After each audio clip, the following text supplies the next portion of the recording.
All right, good evening, everyone, and welcome to Free. I'm Ryan. I'm the pastor and executive director here. This is Noelle. She is the community director here. And it's so good to be with you all tonight. I know there's a lot of people in the cafe still There's getting a line out there. lattes and chais and decafs. Do people drink decaf? No, some people There's a drink decaf. time and place for decaf coffee. You don't drink it, man. You've never had a glass of decaf in your life. But okay, everyone. Hey, online people, we're glad you're here. Glad you're part of this community. Welcome to all of you. This is a community for addicts, loved ones of addicts, and spiritual refugees. And what we do here is break the silence of addiction and create space for healing, recovery, and spiritual connection. And there is always one thing we don't do. Y'all can shout it out on a count of 3. And if you don't know it, you're going to know it very quickly. 1, 2, 3. We don't do shame. But there are lots of other things happening in this community coming up that you might want to know about.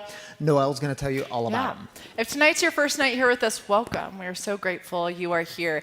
Get with a home team member. They're the people that are greeting you on the way into the door, and they will get you a welcome bag. And inside this welcome bag, it has a little bit about what we do here at Free. It has some fresh roasted wagon coffee, a little bit about what wagon coffee does, and just some other free swag. So just know that we are really grateful to have you, and welcome. Welcome to Free. So a bunch of stuff coming down the pipeline this month, but the first being a job readiness program that we're kicking off. So it'll be the last Monday of every month, starting on March 25th, so that'll be the first Monday, from 3 to 5 in the cafe next door. So professionals will come in and help with things like resume building, interview skills, job searches, all sorts of stuff. A job readiness program. And I said this last service. I'm just mindful that we are a community of addicts and alcoholics, many of us, and some of us have a past. I would do a show of hands, but that could get awkward. Some of us have DUIs. Some people have 3 DUIs. That was me. Thank you. I wasn't going to say it, but... You pointed. So I say that to say sometimes you have this checkered past and it keeps you from moving forward in job searching and employment, and then fear creeps in and you just get stuck in all the fear. So if you have a checkered past, don't let that keep you out of this. Kristen St. Peter will be leading this. She does a phenomenal job with this stuff, but this is for people in recovery. So don't let your past keep you from moving forward. Boom, there's my sermon for tonight. I was going to say, are you preaching tonight? I'm not. That's why I was good. trying to get into it, but I'm going to throw it back to you. Well, next up, we are having another sober open mic night. So y'all know that we do these every other month, and it's always the last Thursday of every month. So on March 28th, we team up with the Phoenix for this event. Doors open at 6 p.m. Y'all can grab a cup of coffee, and the performances start at 7 p.m. And it gets to be a packed house here for those sober open mic nights. It's a packed house, lots of people, lots of laughter, lots of rooting each other on, because it's oftentimes people new in recovery, getting on stage, stepping into that fear, and it's a good time. So I hope you plan on coming. It's always fun. Kind of the first showcase in sobriety for them. Yeah, it's a good great. time. And then Easter is coming up. Believe it or not, Easter is March 31st this year. So we will be having our Easter service on March 30th, that's Saturday. So in between the 5 and the 7 o'clock service, we will be having an Easter egg hunt for all the kids. There's going to be a cotton candy machine, lots of community, lots of fun. Bring your kiddos, have their Easter baskets, and we'll have an Easter egg hunt. Because really, can you do Easter without cotton candy? Or searching for eggs, really. Right. That's what people really associate Easter with. All right, is there more? I've got one last thing. Okay, let's hear the last one. So Maggie had her Grounded Warrior. She kicked off a Grounded Warrior retreat in January, and it was so successful that she's going to have another one on April 14th. So it's in this room here. She's bringing in practitioners for yoga, cellular release therapy. There's going to be a sound bath, some fresh pressed juice, community. It was a huge hit last time. 10 to 4 in this room on April 14th. It's a Sunday. So reach out to Maggie Barfoot or get with one of us on staff if you're interested in, just like a Zen day here at Free. Yeah, it's going to be good. Yeah. Sign up. All right. Okay, thank you, Noelle. Actually, you're standing up here, aren't you? Oh, yeah. Yes, you this are. is, man, we don't Noelle's giving the message tonight. It's going to be on the balance of grace and truth. Very powerful. We have Christi in the house who's sharing her story. Very powerful story. Very just the real, because it's how we do it.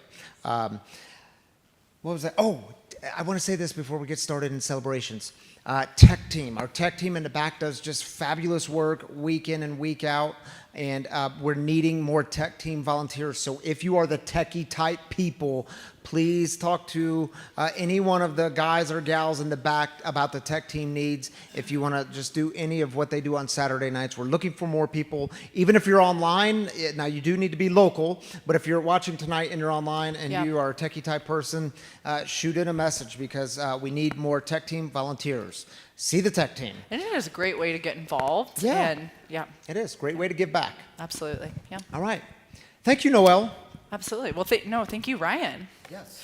Well, if you're new with us, we start every week with celebrations. We want to lift up the good with you and celebrate. So whether you're celebrating a sobriety birthday or a new baby, whatever that looks like for you, Matt and Renee are going to walk around with the microphones. Just raise your hand and let us know what we're celebrating with you, and then we'll get with our online community. So let's take 3 minutes.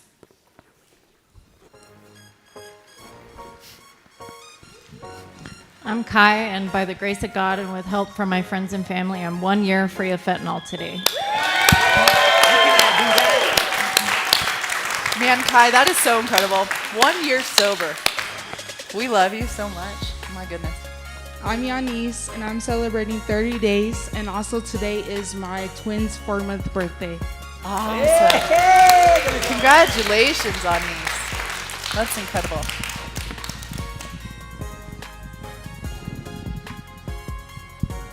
Hi, you guys. My name's John, and today is my dad's 96th birthday. Happy birthday. Happy birthday.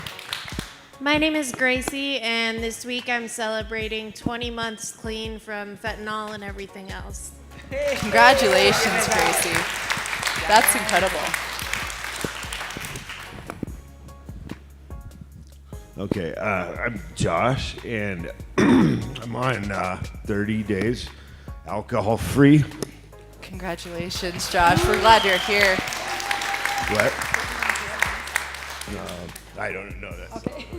We're glad you're here, Josh.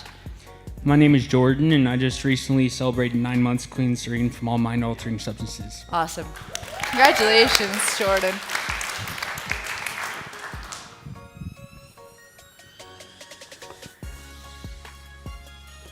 Any other celebrations in the house?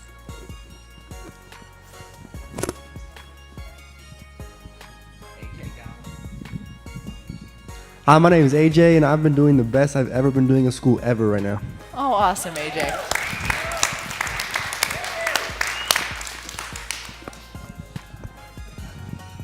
Hi, I'm Christy, and my whole family is here tonight with me, minus my other son, but he's in Virginia, so my husband and my 3 kids are here.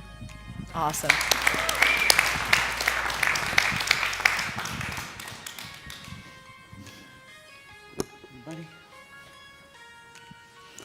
Any other celebrations? We've got about 30 seconds left. Anybody want to make something up or? Matt, this is a program of rigorous honesty. Oh yeah, my bad. Yeah. I'm working on We'll pray that. for you in the heartaches. Hi, my name is Ananya, and I'm celebrating my 48th day free of cocaine. Awesome. Congratulations, Ananya. Hey, Matt, would you mind passing Kai the mic?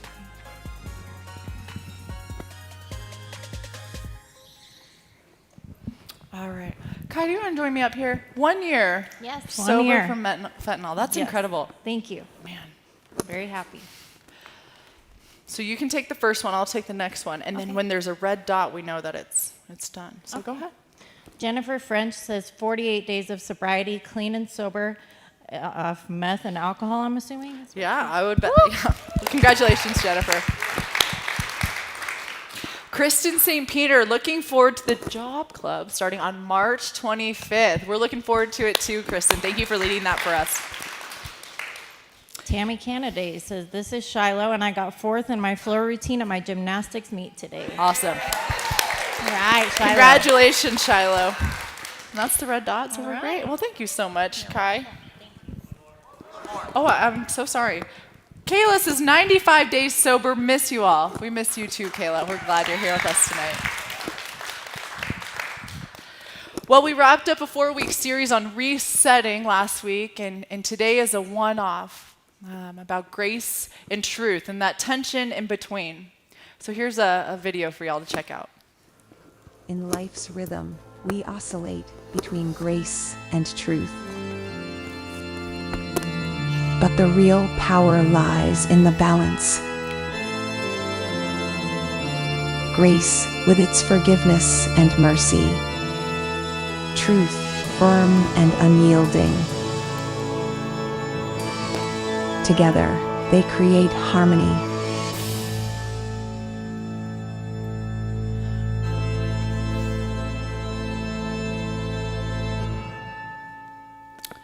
In about 3 weeks, I will have a 1-year-old little girl. And yeah, that can be celebrated for sure. And she is the 5th member of the Wysocki clan. I think we have a picture of us up here. My husband has 2 children from a previous marriage. And then we had that little jalapeno popper. And so now we're a family of 5. I think I have one more photo of her. Yep, there she is. That's a good one. Yep, yeah. And so whenever we're out as a family of 5, the same thing seems to happen. And it's always an older woman, and she stops and she says, oh my goodness, I hope you are enjoying this moment. This time it goes by so fast. I hope you're enjoying every single moment. And a couple weeks ago, we were at the grocery store, and this same scene happened again.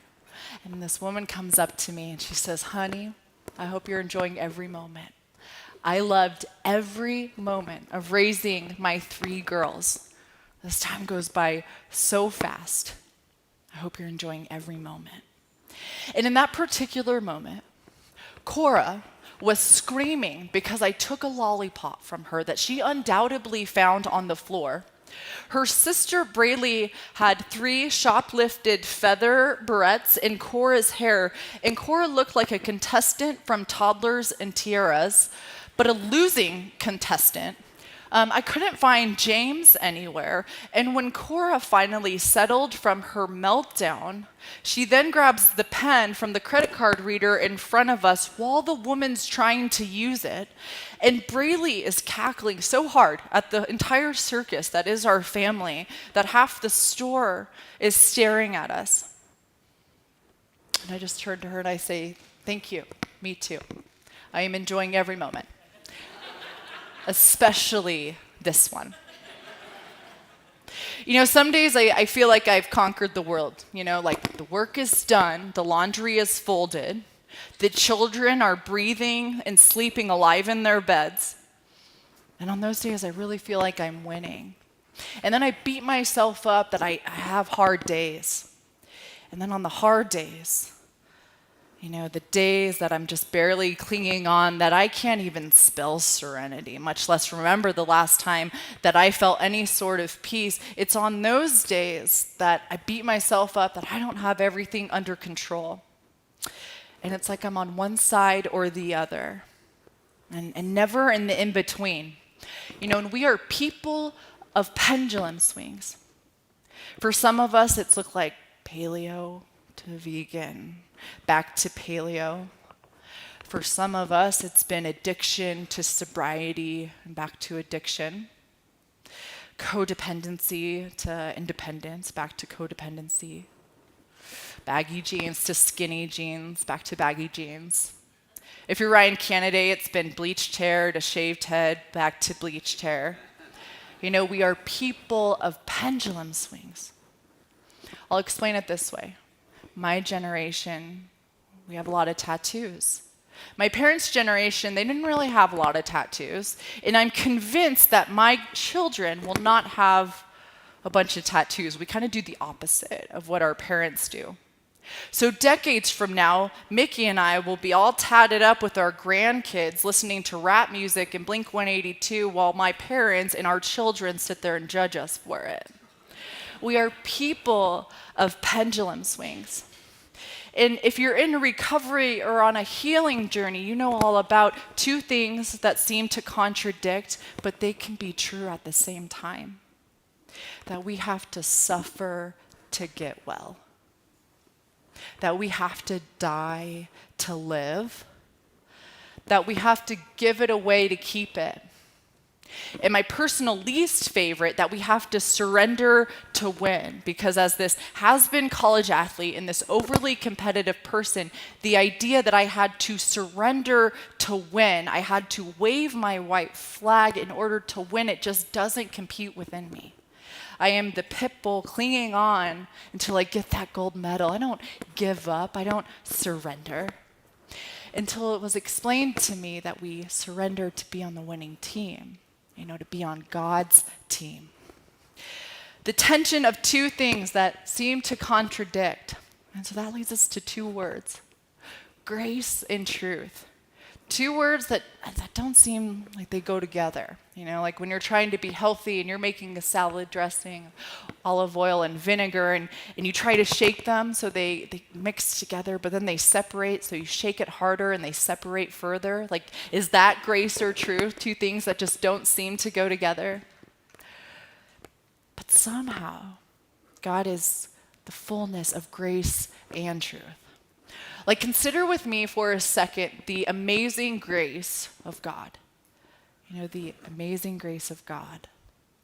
Amazing grace, how sweet the sound that saved someone like me. That God's amazing grace is more powerful and stronger than your dirtiest secret and my darkest moments. That even when you're at your worst, or hell, this week, if you're at your worst, the God of grace looks at you like a proud father. And he protects you, and he calls on you, and he is delighted by you. And there's something so beautiful about the grace of God, but then in that exact same space, also a God of truth, a God of justice. He is holy, and he is worthy of awe and reverence. And if that sounds a little intimidating to you, let me put it this way. Nobody is going to get to take God to court because they're unhappy with how God's running the universe. And sometimes in an effort to show more grace, we lower our standard of truth. And sometimes in an effort to uphold truth, we crush people in the process. Spiritual refugees, you know exactly what I'm talking about.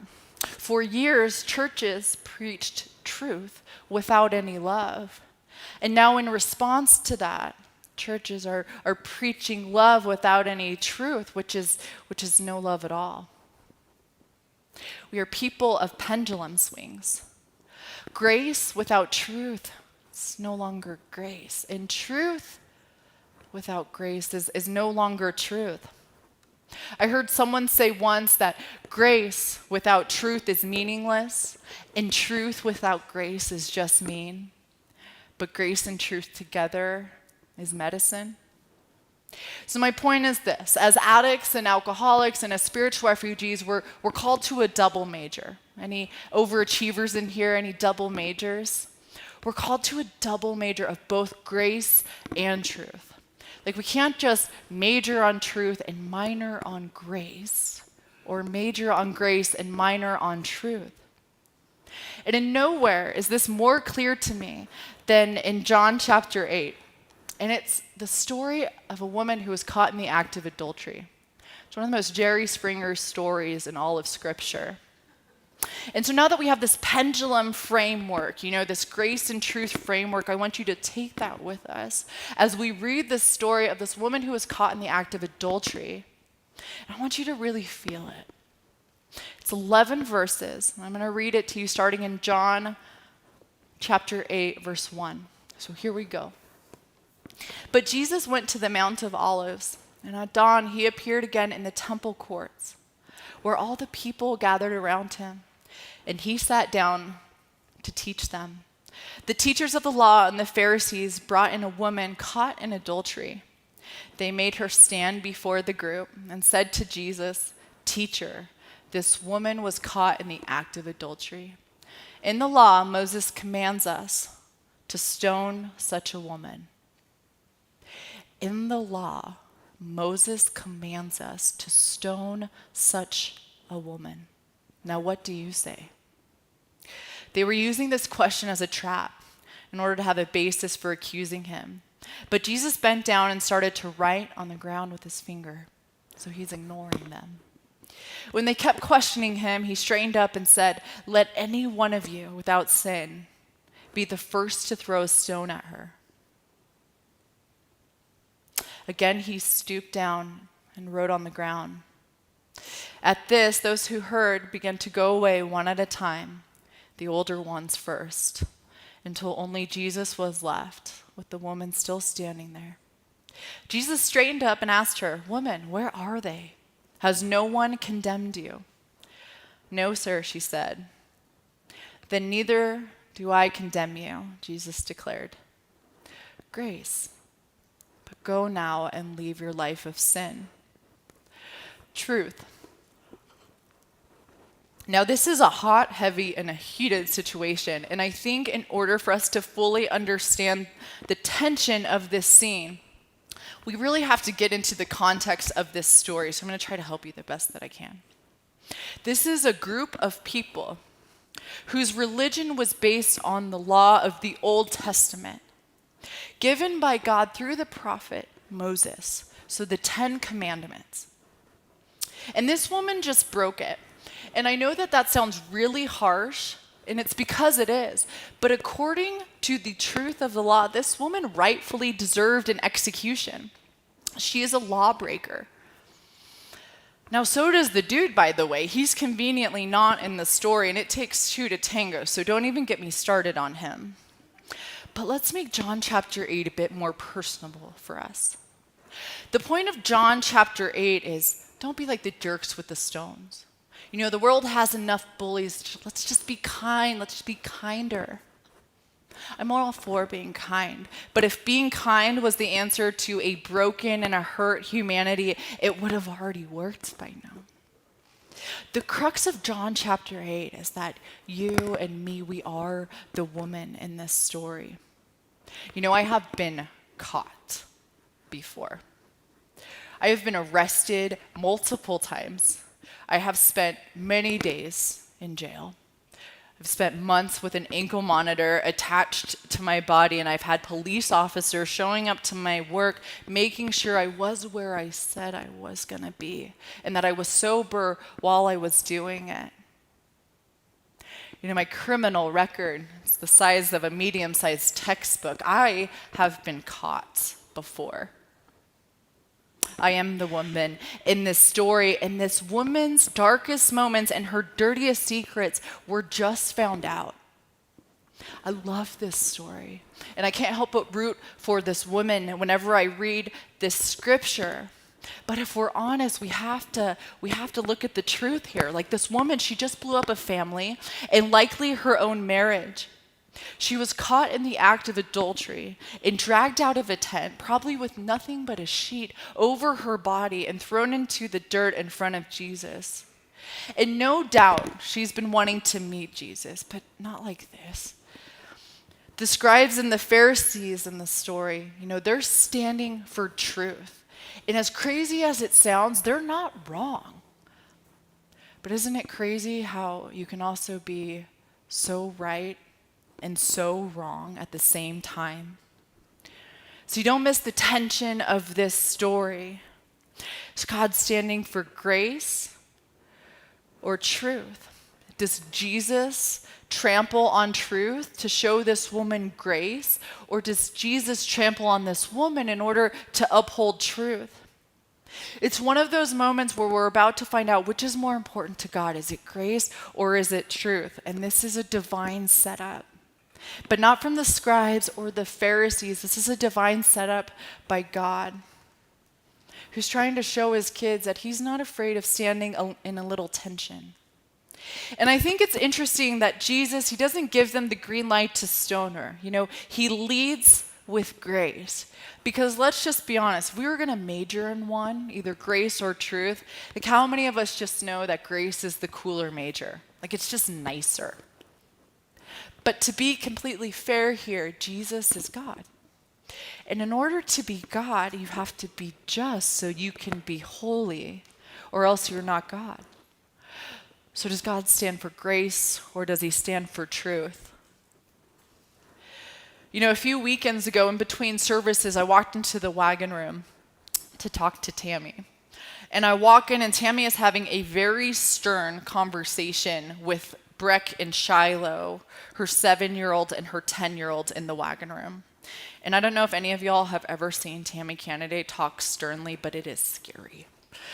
And so she has both of these kids, and she's saying, what you did was wrong.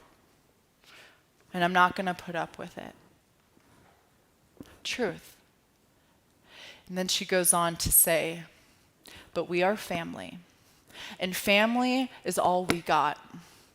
So you two will hug each other and tell one another that you love one another. And now this situation was getting really awkward. Because I'm standing over here looking at this wall and my face is pointed this way, but I'm definitely listening to what's going on. And you can only stare at the wall for so long, acting like you're not paying attention. And Breck and Shiloh, they were in a standoff. I mean, their arms are crossed across them. Their hips are cocked and they're scowling at one another. And Tammy just stands there and she says, I'll wait. I'll wait. As long as it takes, I will wait. And I wasn't trying to interrupt this moment, but as Breck and Shiloh, they finally came together and hugged one another and said that they loved one another, I couldn't help but look at the unconditional love that their mother had for them in that moment. And so if you're in this building with us tonight, or you're struggling with your relationship with God, I challenge you to begin with a scenario of grace and truth and unconditional love. God's standing with you, and that's grace. But the truth is that you're capable of so much more. Like the worst thing that you've ever done, that's not who you are. And that's the truth. And the grace is that your darkest moments, they don't disqualify you from God's care and his protection and his guidance. In that tension of standing in between grace and truth, and God just saying, I'll wait. I'll wait. As long as it takes, I'll wait. And that's the unconditional love that God has for you. And you don't have to earn it. And you don't have to be worthy enough for it. You just have to be humble enough to receive it. See, I know for certain that God is love, and love is grace and truth. And those two things need each other, do they not? Like, what happens if you just major on the side of truth? Maybe you grew up in a legalistic church or a fear-based home, and it's almost like God is the dean of the university of your life, and he's always just a little bit mad at you. And you're always living trying to avoid the principal's office. And it's exhausting, just the do's and the don'ts. And man, today I'm going to really walk in my faith so he loves me. And then the next day you don't do as well, so he loves me not. You're in and out, self-righteousness to shame, back to self-righteousness. He loves me not. And from the outside looking in, does that really look like freedom to you? No. Because grace and truth, they're perfectly married together. But here's what happens, and it's such a story of people coming to Free. Maybe you walked into Free with some church baggage, and for the first time you heard of the amazing grace of God, in that he doesn't do shame. And you just come in like a wrecking ball, straight to the other side. Like, woo, this is better. This is way better than majoring on the side of truth. If over here, if God is the dean of the university of my life on the side of truth, and then on the side of grace, God's the cool dad with the unlimited amount of get out of jail free cards, I'm going to be over here. You mean I can do whatever I want, however I want, and God's just gonna roll with it? And what you reveal is that you still don't understand the heart of God. You just swing right past God's heart to the other side, and you just have a different vantage point. So which one's right? Grace or truth? Well, they're both right. They're just incorrect without the other. We have to be willing to be in the tension of two things that seem to contradict, but are both true at the same time. Because you guys can create an echo chamber of all of your rightness over here. And you guys can create a same echo chamber of all of your rightness over here. And you may be right. But oftentimes, the only time that we solve problems and we really grow is in the middle of the two. In the tension of the two. Sometimes I need to be reminded that God, he's not shocked by my darkest moments or my dirtiest secrets. And if you need that reminder tonight, let me be the first to tell you that you are not the one person who has wowed God with your ability to mess up. This woman in John chapter 8, she gets caught in the act of adultery and dragged out of her tent and in the middle of a religious festival and thrown in the dirt in front of the Son of God. Like, it doesn't get much worse than that. And Jesus, he just kneels right in front of her. He kneels in front of her in love, and love is grace and truth at the same time. And I just picture him. I think we can tell everything that we need to know about our relationship with God with how we picture him looking at us. And I just picture him next to her, and I know that he was smiling at her. And I think of what slows pendulum swings. It's humility.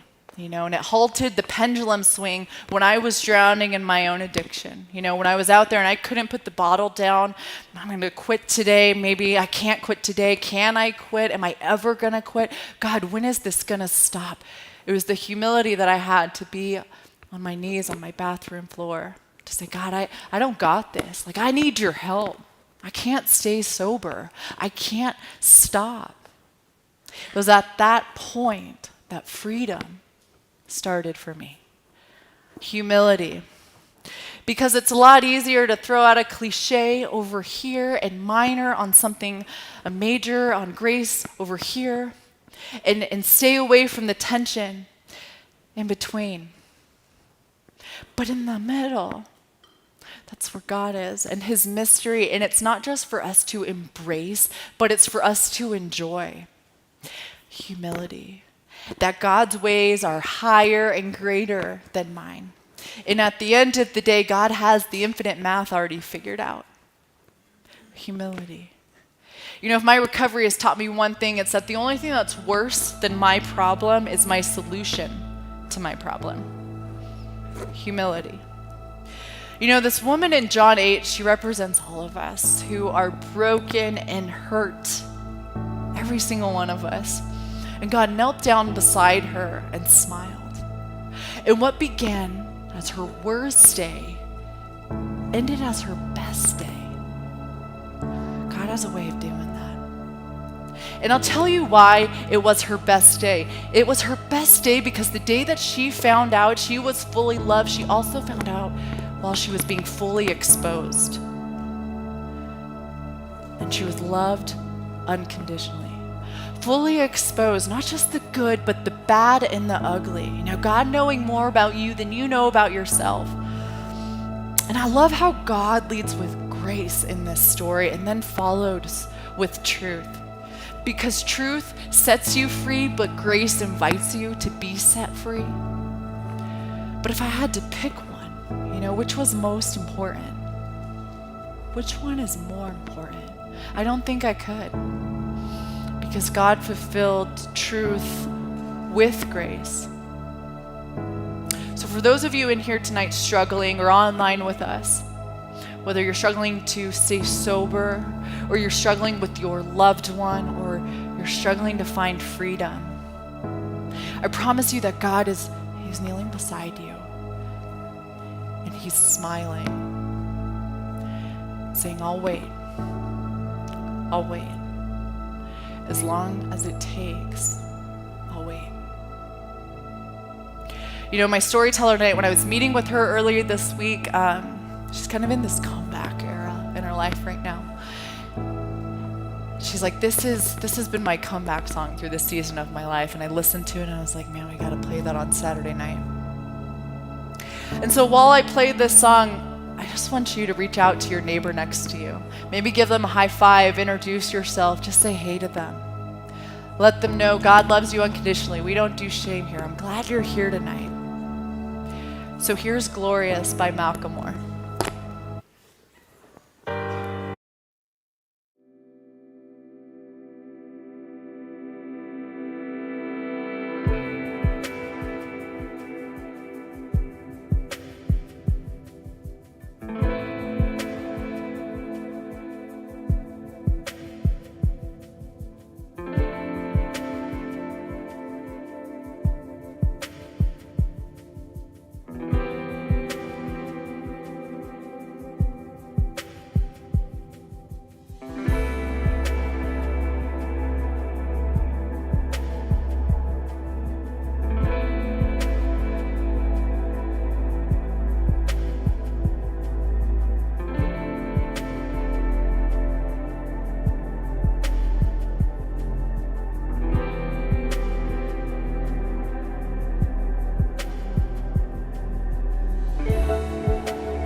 When I was 16 years old, my parents told me I had to do a couple things in order for me to get my driver's license. One was that I had to quit skipping school. The second was that I had to get my grades up. And the third was that I had to attend AA meetings. And so my cousin, who was about, 6, 7 years sober at the time, would come and pick me up from my parents' house at 16 years old, and I would run to her little blue Kia in the front yard, and she would take me to an AA meeting down the street. And the carpet was like orange and dingy from the 70s, and it was like this smoke-filled room, and stale coffee was everywhere, and it was wonderful. And I just remember sitting there and thinking, man, this is where people go who really tell the truth. And I was so far from being at that point in my own life. But when I got sober in my mid-20s, a decade later, I knew where to go when I needed help because my cousin, and because she showed me what fellowship and where to turn to, and where the people who told the truth about themselves and their own recovery, where they were. So I'm so grateful to have Christi, my cousin, here tonight with us to share her experience. So if y'all could give it up for Christi.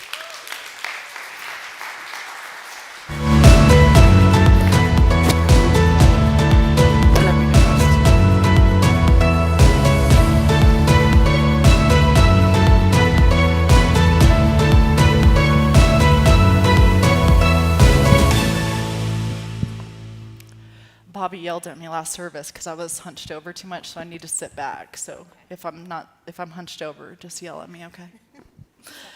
So you told me that you took your first drink at 7 and then started to see that you were drinking alcoholically at 15 years old. Yeah, so when I was 7, we had a pool in our backyard, and my parents would have pool parties. And my brother and I would start taking drinks off of other people's drinks, and we would call it flying. But at 15, I actually set out to go get drunk. And from that point on, I knew I had arrived, and I wanted to do that as often as I could, which isn't often at 15, but it was enough. Yeah, absolutely. And then in your early 20s, there was a moment that happened that changed the course of every moment after your life. What was that? So I was staying at my parents' house with my daughter. They were in Yellowstone for their anniversary. And my daughter snuck out the back door and got in that pool. And she drowned. And I searched the house twice. I went out front, and then I went out to the garage, and then I finally went out back. And I pulled her out, called 911, and did CPR on her. And you told me that losing Elizabeth that day was a lot like early recovery. So after I lost Elizabeth, a lot of people surrounded me. And at that time in my life, I didn't really want people around me. I was trying to grieve. It was the worst heartache I had ever felt in my entire life. But after about 3 months, nobody was coming around anymore. And then every time I would try and talk about it, it would make other people uncomfortable. Yeah. And that happened to me in early recovery the first time. Everyone was surrounding me. We're so happy for you. We're so grateful you're getting sober. And then by the time around 3 months, people were sick about hearing about sobriety because a lot of them weren't sober. Yeah. So there was about 3 years in between losing Elizabeth and you getting sober at 24. So what was the catalyst at 24 that I'm going to get sober? Well, I recognized for one thing that I had been trying to fill my life up with so many other things. My son, Hunter, that's sitting right here, he was born 364 days after my daughter died. Because in a way, I was trying to replace her. I didn't know that at the time, but I do now. And then I had another child, and I got married, and we got a house and a car, and I got a job. And I had a DUI on September 6th of 2001. And I swore I was never going to drink again. Never. I had ruined us financially, wrecked our only car, and my husband was angry at me, my husband at the time. And 3 days later, on Hunter's 2nd birthday, we were over at a friend's house, and my friend's girlfriend said to me, I know what tomorrow is, because it was the anniversary of my daughter's death. She said, I know what tomorrow is, and I'm taking you out tonight. And that's all it took for me to actually go out and drink again. Yeah. And so you were running and gunning for 10 days, and after that 10 days, you found a receipt? I found a receipt in my car to a liquor store that I don't remember going in, and I knew that I had my 2 boys with me at the time, and it scared me because I was driving drunk with them. And so you walked into a meeting, and you were sober that day forward for 16 years.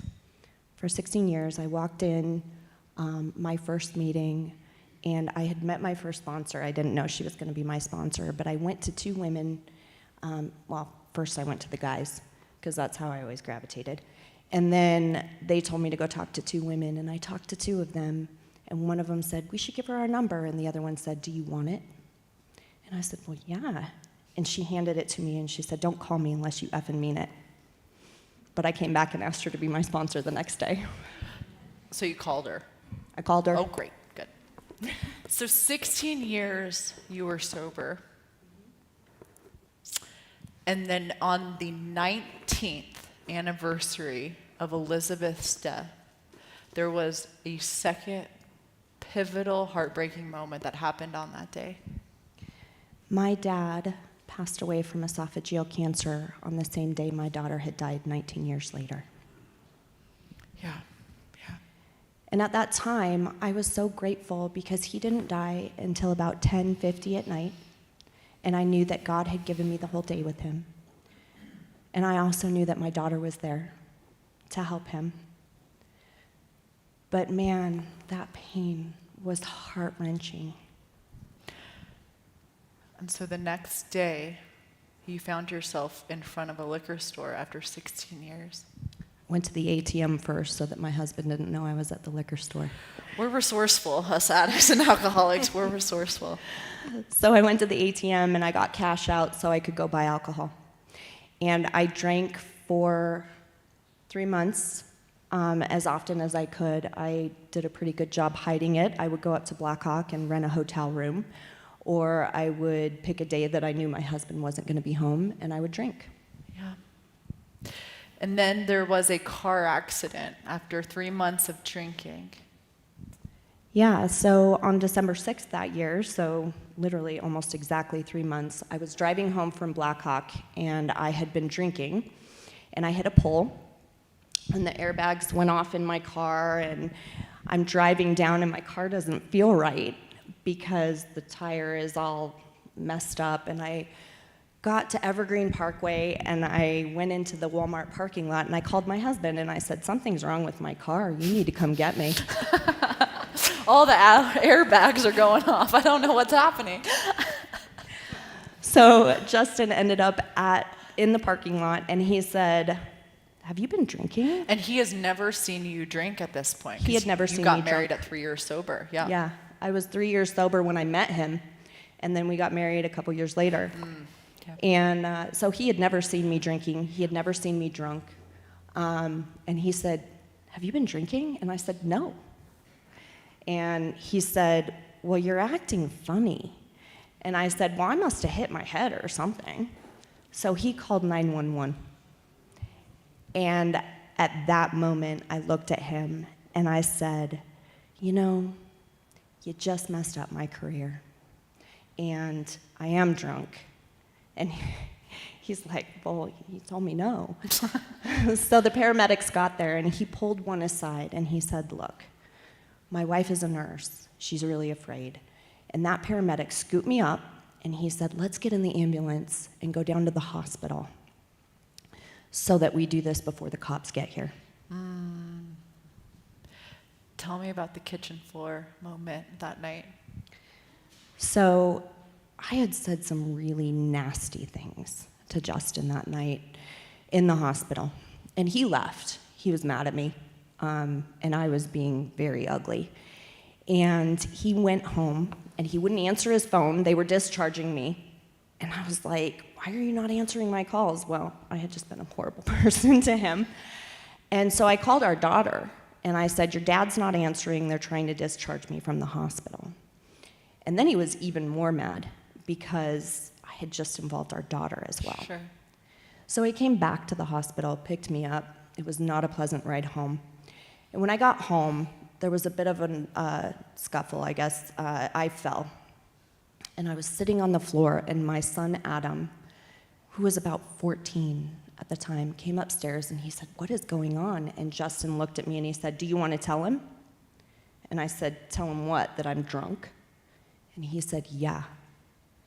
And I said, "Adam, I'm drunk." And Adam sat down on the floor with me, started crying with me, and said, "I miss Papa John too." How does a 14-year-old know how to have that much grace?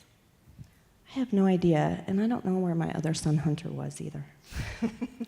So you said something that has really stuck with me, but you were out following your 16 years for 7 years, right? Just 6 years. 6. And in that time, there was a switch from alcohol to pills. And you had always been an alcoholic, like you had never, but there was a switch there, and you said, my addiction got much more manipulative. Yeah, so I had tried pot in high school. I didn't like it. Alcohol was my jam, for sure. And then I was drinking for 5 months after my dad died, and it was miserable because I was quoting the big book while I was drinking. I was saying, cunning, baffling, powerful. Oh yeah, and patient too. And I was saying the 4 horsemen and, nothing about the solution, but. Yeah. After that, I started getting some pain in my stomach, and my dad had died of esophageal cancer, and I was having trouble swallowing bread. And so I went to the doctor, and they ended up doing a surgery that left me in chronic pain in my upper left quadrant of my abdomen. And they gave me Dilaudid. And they ended up giving me 120 pills a month. Which is the max that legally they could prescribe to anyone. To a cancer patient, to anyone. But the way it got manipulative is I stopped taking the prescription as prescribed. I was also doing it not the way it was intended to be done. I started going to the hospital every month because I was running out of pills because I was taking more than I was supposed to. And I also was lying about the amount of pain I was in to get the pills. And then I started just taking it from wherever I could get it. Yeah. I would find it anywhere and take it. And then September 2023, you bought street drugs for the first time. And so it went from medical grade where you knew, and then to street drugs. And yeah, so I knew exactly what I was getting when I had the medication. I knew exactly how much. I knew how much was too much, how much wasn't going to get me high. And then I went to street drugs because my sources had dried up. And I bought my first bag of fentanyl. And I bought enough pills to kill myself. And I planned on killing myself on September 10th, which is the day my dad and my daughter had died. And I did that so that my family would only have 1 day to grieve. Yeah. So what did surrender look like for you? That was in September 2023. Your sobriety date is 2 months later, November 21st, 2023. What did that surrender look like for you in November? Well, even in September, I had that plan, and it was going to be September 10th, and my son came home, my son Adam, who sat on the floor with me. He came home on September 8th to surprise his brother on September 9th for his birthday. And I couldn't kill myself because my son was home from the Navy. He had just gotten back from Virginia. How could I do that to him? And so for the next 2.5 months, it was miserable. I prayed to die every day. I did not want to be alive anymore. I would get up to do the things that I was supposed to do. I would take my son to karate. I would get up to do laundry every once in a while. I would do the things that I needed to do, but I was in bed and isolated the rest of the time. And on November 20th, I just knew I had had enough. Enough was enough. And I couldn't live like that anymore. I couldn't live wanting to die and knowing that God wasn't going to take me. And so the guy that I had gotten pills from he had introduced me to his dealer, and I texted him and I said, I think I'm gonna quit. And he said, yeah, I'm gonna quit too. And then on the 22nd, I don't know why I stopped on the 21st. I had $500 cash in my purse. I don't know why I didn't go buy more. Well, I do today. But I texted that person and I said, man, I feel like I'm gonna die because the withdrawals were so bad. And he said, yeah, I broke down and bought some more. And that person died 2 weeks into my sobriety. At 11 days sober, tell me the story of how you found free. So you had sent me one of your sermons, and you said I did just a little shout out to you because she talked about the first meeting that she went to. And she sent it to me in June of last year, I think. Yeah, summer. And I watched about 15 minutes, and then I just couldn't do it anymore. And I heard y'all say we don't do shame. And I heard those parts, the celebrations. Yeah. And I used to come here when I was in my first go around of sobriety. And I used to come to the Denver Young People's meeting. Yeah, so I knew where that meeting was. For those of you guys who don't know, when we got possession of this building, it was Evanston Spiritual Center, and there was 3 existing AA meetings that are still here today that we kind of inherited. So Denver Young People's on Mondays and Fridays from 8 to 9. Lindsay, Rainwater, some really core people in this community, they got sober in that meeting, and it's been around for decades. And so you had attended it many years ago, having no idea. Having no idea. I knew that there was a meeting here, and I looked on the online schedule, and it said Denver Young People's. And when I pulled up, I saw the free sign outside, and I was like, wow, I think that might be Noelle's church. And so I came inside, and I was sitting back in the back where the meeting is, and I looked up at the stage, and I was like, this is Noelle's church. And I texted her, and I said, hey, do you ever come to the Denver Young People's meeting? And she said, no, but it's at my church. And I said, I know, I'm here. And she said, I just left an hour ago. So I knew where to come, and then she invited me to service the next night. And you have been here. I don't think you have been gone from free for more than 48 hours since, whether it's a 9:30 meeting or it's helping out or volunteering. I feel like you are for sure here infinitely more than I am. You live here. I am, and I will tell you at 12 days sobriety, Kai was the storyteller. And she just celebrated a year tonight. That's right. I forgot about that. And I was so adamant that Christi come on that particular Saturday because of Kai's story of recovering from fentanyl. And I just knew it was going to be so powerful. And here we are, and you're the storyteller, and Kai is celebrating 1 year sober off fentanyl. How cool is that? I forgot about that. We can't plan that. Thank you. No, that's incredible. So what does recovery look like for you this time around? From sobriety the first time, and what's different? So that gift of desperation was something that I didn't have the first time. I didn't feel like dying the first time that I came into the rooms. I knew I was unmanageable. I knew I had a little bit of a problem. Got to find out within a year that I'm an alcoholic. And I found a group that was pretty old school and a lot of guys. This time I got that gift of desperation. I actually came in broken. The first thing I said to you when I saw you was, please don't tell me to not do shame, because I couldn't fathom not doing shame. And I have surrounded myself with women this time. Anybody who I have your number, I text randomly a lot. And I have really embraced part of the third step that I had never heard. I had 16 years of sobriety, and the third step of any anonymous program is we turned our will and our lives over to the care of God as we understood him. I had never heard the care of God. I knew I was turning my will and life over, but I didn't realize that something bigger than me cared about me and was going to protect me. And this is the first time that I've noticed it and processed it and recognized it, and I try and live it.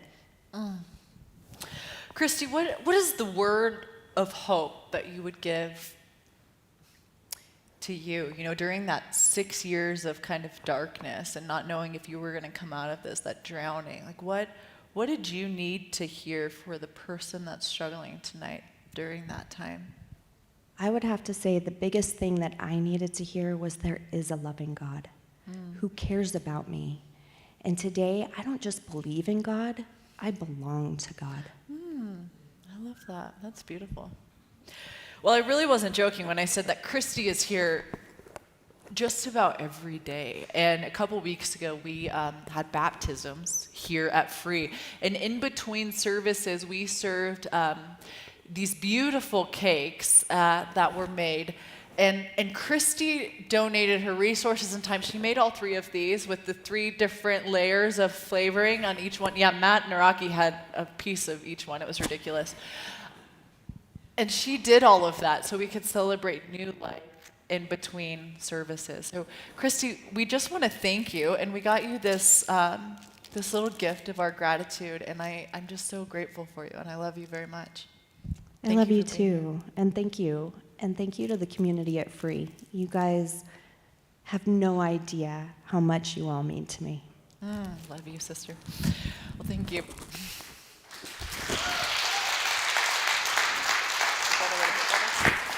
Oh, you do. Oh, yeah.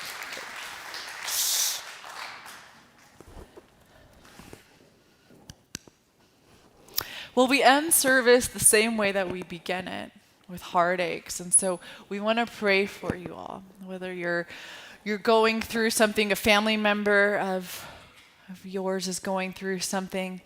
We want to walk this with you and lift that up, pray for you.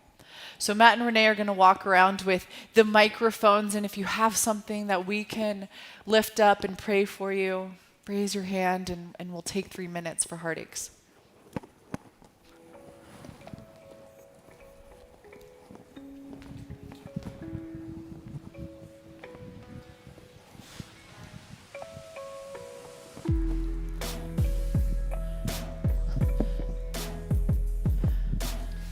My name's Paige. My uncle relapsed and got kicked out of his house, so just pray that he can find a place to live and life skills to, get sober. Yeah, praying for your uncle, Paige.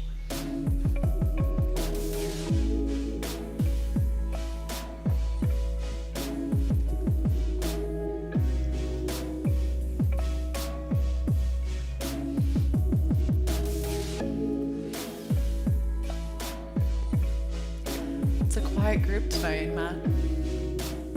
It's good when we don't have as many heartaches. That's great. Now don't tell people to start making stuff up now. Hey, just make some stuff. Rigorous honesty, Naraki. Goodness gracious.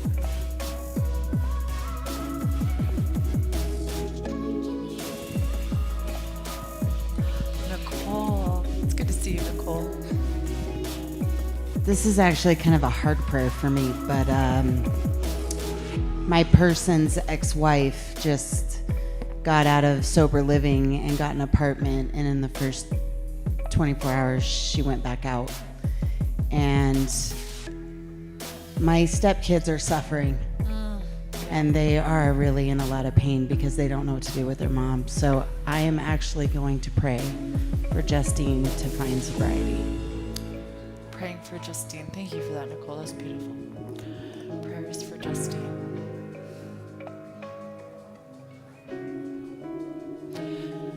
Anyone else tonight? Dara. I'm Dara. I just want some prayers for my friend Carter. Excuse me. He passed away a few years ago from fentanyl, and I found a message from him that was so inspirational and funny. It made me laugh out loud today and just remember how missed and loved he is. So just some prayers for his memory and his family. Yeah. Prayers for Carter and his family.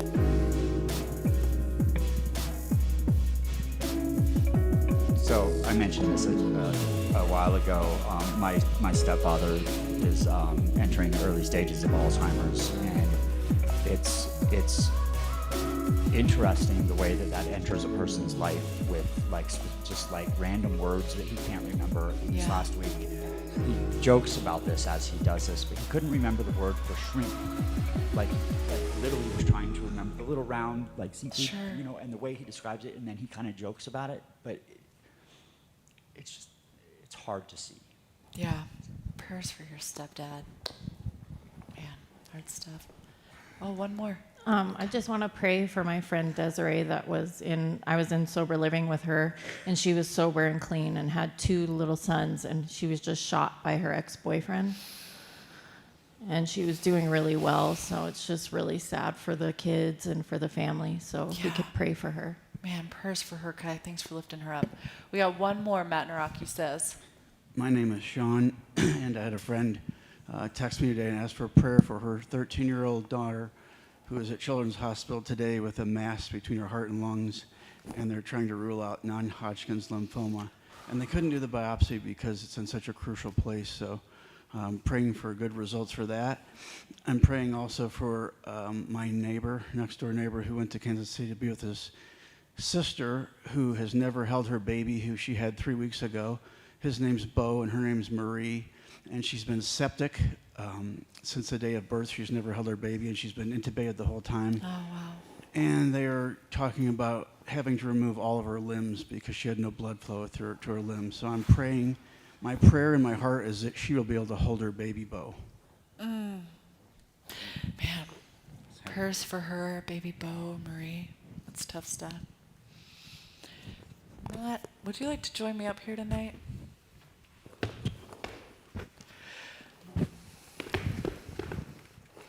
We've got some dance moves tonight. Yeah.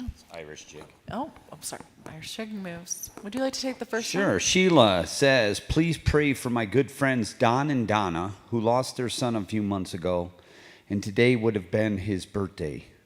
They need some extra love today. Thank you.